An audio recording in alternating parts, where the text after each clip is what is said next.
کہ قوم لوط 10 عادتوں کی وجہ سے مبتلا عذاب ہوئی ہے۔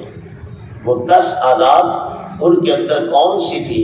سرکار دو عالم صلی اللہ علیہ وسلم نے صحابہ کرام کو وہ ان کی 10 بدفعلیاں، 10 ان کے وہ گناہ اور 10 ان کے وہ جرم جرائم نبی علیہ السلام نے صحابہ کرام کو بتائے، اور ساتھ میں فرمایا میری امت میں ایک چیز کا اور اضافہ ہوگا، وہ 11ویں چیز میری امت کے اندر وہ ہوگی جو ان کے اندر بھی نہیں تھی۔ اب وہ 10 چیزیں پہلے آپ سنیں اور پھر 11ویں چیز کی طرف آتے ہیں۔ وہ 10 چیزیں جو اس قوم کے اندر پائی جاتی تھی، جن کی وجہ سے اللہ پاک نے انہیں کربناک اور بھیانک ناک عذاب میں مبتلا کیا۔ ان میں پہلی چیز یہ تھی کہ وہ مردوں کے ساتھ بدفعلی کرتے تھے۔ استغفر اللہ صلی اللہ علیہ وسلم۔ نمبر 2، غلیل کے ساتھ وہ شکار کرتے تھے۔ غلیل کے ساتھ شکار کرتے تھے۔ شریعت محمدی صلی اللہ علیہ وسلم کے اندر غلیل کے ساتھ شکار کیا وہ اگر مر جائے تو وہ حرام ہے۔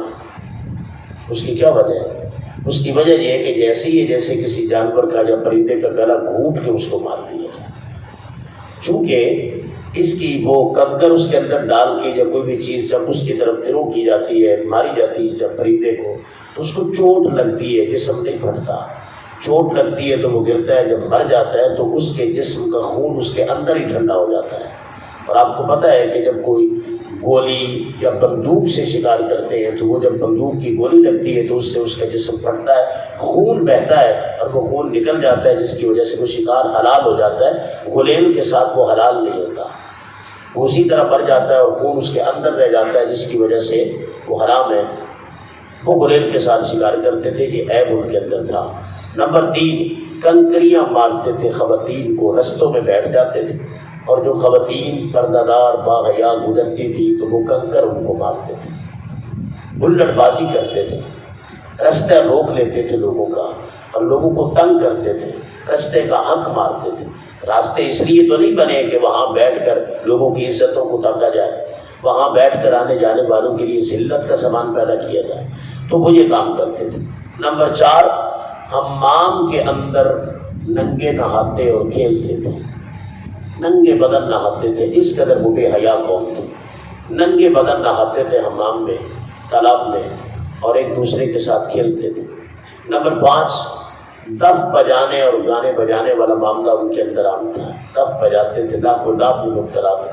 نمبر 6، شراب پیتے تھے، اور شراب نبی پاک علیہ السلام کی شریعت میں بھی حرام ہے۔ نمبر 7، یہ بڑا قابل توجہ، اپنے نمبر 7 والا پوائنٹ بول رہا ہوں، داڑھی کٹواتے تھے، داڑھی منڈواتے تھے۔ اور نمبر 8، مونچھیں بڑی رکھتے تھے، داڑھی چھوٹی مونچھیں بڑی۔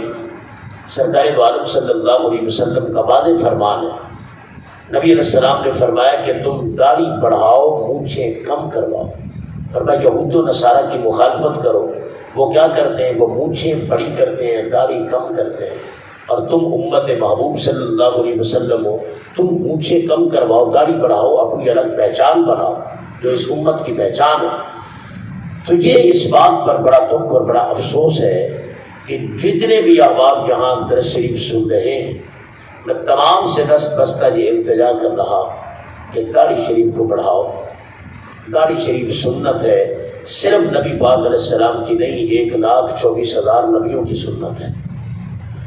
اگر داڑھی میں حسن نہ ہوتا تو اللہ پاک حضرت یوسف علیہ السلام کے چہرے پر داڑھی نہ رکھتا۔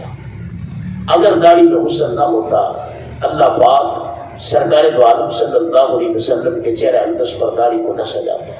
داڑھی میں بھرم ہے، داڑھی میں مردانگی ہے، داڑھی میں حیا ہے، داڑھی میں غیرت ہے۔ یہ سنت ہے 1,24,000 نبیوں کی، پھر 1,24,000 صحابہ کرام کی یہ سنت ہے، اور ہر اللہ کے ولی کی یہ سنت ہے۔ تو آپ سے درخواست ہے میری کہ قرآن کا رنگ تو پھر یہی کہتا ہے کہ جو سنو اس پر عمل کرو۔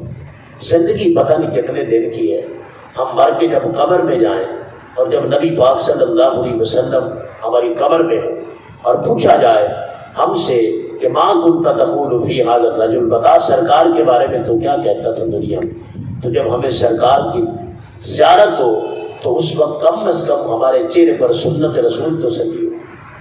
اس کو سنت سمجھ کے، ثواب سمجھ کے رکھے کہ صرف سنت نہیں ہے. ایک بات اور غور سے سن لیجیے کہ صرف سنت نہیں ہے کہ واجب ہے، واجب، اور ترک واجب پر سزا ہے، گناہ ہے. ہم سمجھتے ہیں کہ پتہ نہیں یہ سنت ہے، رکھ لیں گے تو ثواب ہے، نہ رکھیں گے تو چلو کوئی بات نہیں. یہ واجب ہے داڑھی رکھنا، اور جو نہیں رکھتا وہ عذاب کا مستحق ہوگا. تو سوچو ہر روز ہم اس کو بھول کے کیا سمجھتے ہیں کہ ہمارے اندر حسن آ رہا ہے. نہیں آ رہا. داڑھی رکھ لیں، یقین کریں اس میں بڑا بھرم ہے، بڑا حیا ہے. کیسے کہ بندہ جب داڑھی رکھتا ہے نا تو کئی سارے گناہوں سے داڑھی بندے کو بچا لیتی ہے.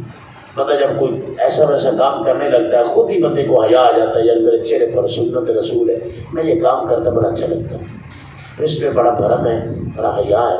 تو آپ سے یہ میری گزارش ہے کہ آپ کوشش کریں کہ اپنے آپ کو اس طرف لائیں کہ ہم سنت محبوب صلی اللہ علیہ وسلم کو اپنے چہروں کو سرکار کی سنت سے سجائیں. تو وہ قوم داڑھی مونڈتی تھی جن کے اوپر عذاب آیا، حضرت لوط علیہ السلام کی قوم، اور مونچھیں بڑی بڑی رکھتے تھے وہ. تو ہمیں کہا گیا مونچھیں کم رکھو. پھر وہ سیٹیاں بجاتے تھے، بازاروں میں سیٹیاں بجاتے تھے. یہ شریف شرفاء کا یہ کام نہیں ہے، سیٹیاں بجانا سڑکوں میں، بازاروں میں. نمبر 10، وہ تالیاں بجاتے تھے. مجھے اس بات پر بڑا افسوس ہے، ہماری قوم کتنی ناواقف ہے. ہمارے سکولز میں، اداروں میں، مختلف مقامات پہ باقاعدہ کہا جاتا ہے تالیاں بجائیں، زور زور سے بجائیں، کلیپنگ کریں ذرا زور سے. اس سے پھر داد دی جاتی ہے، اور اس کو ہم نے داد دینے کا ایک طریقہ بنا لیا ہے. یہ داد دینے کا طریقہ نہیں ہے. کاش ہمیں اس بات کا علم ہوتا، کاش ہمیں پتہ ہوتا کہ یہ کس قوم کا طریقہ کار رہا ہے، اور پھر اس قوم کو اللہ رب العزت نے عذاب کا نشانہ کس قدر بنایا اور عذاب ان کے اوپر کس قدر آیا. یہ نبی علیہ السلام کی حدیث میں اس ساری چیزیں گنوائی گئی کہ یہ عیب ان کے اندر تھے. یہ تالیاں بجانا یہ کون سے شرفاء کا طریقہ ہے. سرکار دو عالم صلی اللہ علیہ وسلم جب حرم شریف پہ نماز پڑھتے تھے تو کافر پیچھے کھڑے ہو کے آپ پر تالیاں بجاتے تھے. اور نبی علیہ السلام جب بازاروں میں تشریف لے جاتے تھے تو کافر آپ کا مذاق اڑاتے ہوئے آپ کے پیچھے تالیاں بجاتے تھے.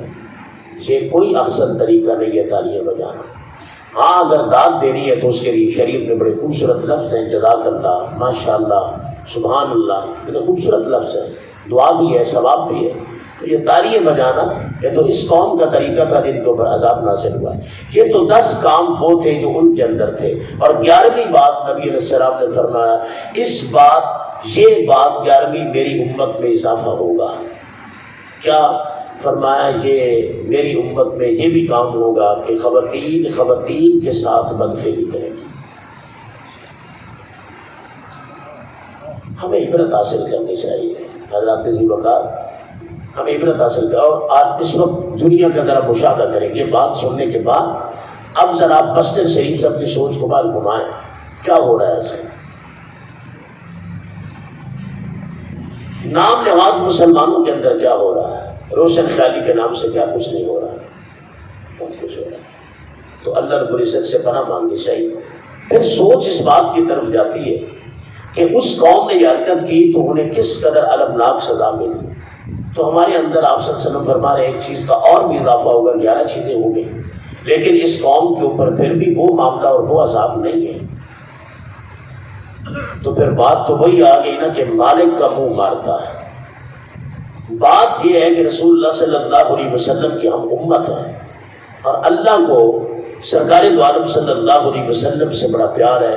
وہ محبوب ہے ہمارے نبی رب تعالیٰ کی. اور قرآن مجید میں اللہ رب العزت نے یہ واضح بالکل اعلان فرما دیا، ما کان اللہ لیعذبہم وانت فیہم، کہ محبوب صلی اللہ علیہ وسلم اللہ انہیں عذاب میں مبتلا اس لیے نہیں کر رہا وانت فیہم، کہ آپ ان کے اندر موجود ہیں.